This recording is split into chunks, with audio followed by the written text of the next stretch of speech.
welcome to Learning with Dr. Shivangi. Today's topic is small scale industries. As in the previous videos, we already started the playlist for the subject business environment and also discussed various topics related to it like meaning of business environment, elements of business environment, 5-year plans, economic policies and so on. So in today's video, we'll discuss about the small scale industries. You can also watch other videos, links are provided in the description box. So before I started the video, I want to say you that if you like my video, please like and share this video and don't forget to subscribe my channel, which is Learning with Dr. Shivangi. Now coming to the main topic, which is small scale industries. So what is the meaning of small scale industries? What are the arguments forwarding small scale industries? We'll discuss here.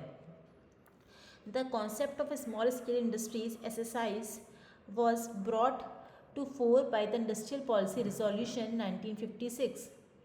The various arguments that were put forward for the SSIs were as follows. So what are the various arguments?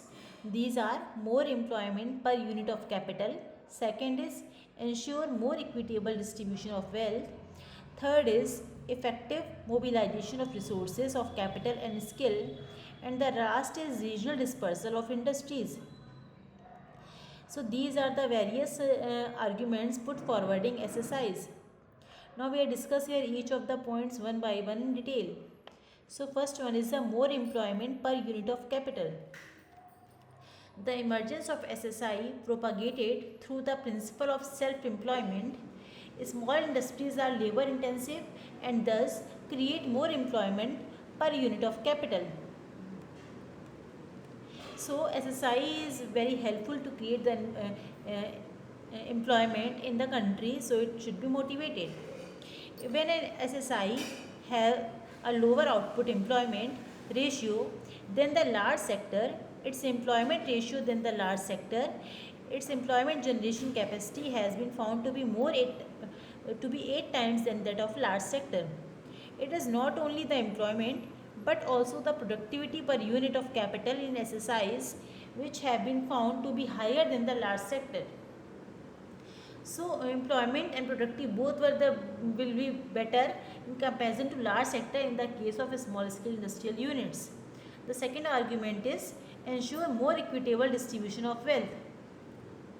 Also, it was found that income generated by small scale industrial units are more widely dispersed in the community than the income generated in the few large enterprises. So SSI is more equal distribution generator in comparison to large units.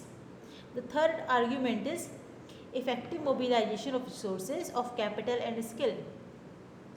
Small enterprises have also been able to tap latent resources like broaded wealth, entrepreneurial ability and so on. The growth of very large number of small firms in the post-independence period in an indication of the fact that given the condition like credit facilities and power supply, latent resources of entrepreneurship can be tapped by SSIs only.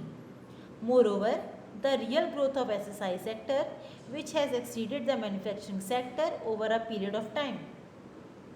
So small enterprises or small scale industrial units are developed only after the post-independent period with the condition of credit facilities and power supply. The next argument is regional dispersal of industries. Large enterprises are normally concentrated in the metropolitan cities. However, the industrialization of a country can be completed only if it permeates into the remote corners of the country. Hence, the development of SSIs have been given major thrust in all the industrial policies. So, large enterprises is mainly developed on the metropolitan cities, but the small scale industrial units are basically developed in the village area and the outsider areas. Various industries such as watches, food processing, animal feeds, textiles were reserved under a small scale industrial sectors. Output can be seen from the table given below. Over the years, significant support was given to SSI sector and village industries in the 5-year plans. A summary in the given table is as follows. So here the table defines allocation of resources for SSI sector under the plan period. In the first plan, rupees 42 crores allotted to SSI and village industry. In the second plan, rupees 187 crores allotted to SSI and village industry. In the third plan, rupees 241 crores allotted to SSI and village industry. In the annual plan 1966 to 69, rupees 132 crores allotted to SSI and village industry. In the fourth plan, rupees 251 crores allotted to SSIs. In the fifth plan, rupees 388 crores allotted to SSIs. In the sixth plan, rupees 1952 crores allotted to SSIs. In the seventh plan, increase in production with very high annual average growth rate achieved within the SSIs. And in the eighth plan, provided growth impetus in the infrastructure facilities, financial support measures, etc. in the case of small scale industrial units. So this is a table of allocation of resources for the small scale industrial sector under the 5-year plan period. Now the second table describes comparison of small scale industry sector with organized sector in India 2001 and 2002, percentage distribution of gross output by industry, registered SSI sector in India 2001 and 2002. Here first one is the manufacturer of grain mill products, starches and starch products and prepared animal feeds, percentage is 13.64. Second is manufacture of other chemical products, percentage is 6.32. Next is manufacture of basic iron steel, which has the percentage of 6.15. Next is the production, processing and preservation of meat, fish, fruits, vegetables, oils, fats, etc., which has the percentage of 5.98. Next is manufacture of other fabricated metal products, metal working service activities, and manufacture of plastic products, which has the percentage of 4.63. Next is manufacture of wearing apparel except fur apparel including tailoring, has the percentage of 3.31. Next is the manufacture of structural metal products, tanks, reservoirs and steam generators, which has the percentage of 2.99. Next is the manufacture of non-metallic mineral products, NEC, which has the percentage of 2.9. Next is the spinning, wearing and finishing of textile, which has the percentage of 2.67. Next is the other material, other products, which has a percentage of 46.05, and the total is 100. Small scale industrial units have been handicapped due to an inequitable allocation of scarce raw materials and imported components, lack of provision of credit at low interest rate, low technical skill and managerial ability, and lack of marketing contracts. This resulted in the sickness of small scale industrial units. So this is all about the sickness small scale industries.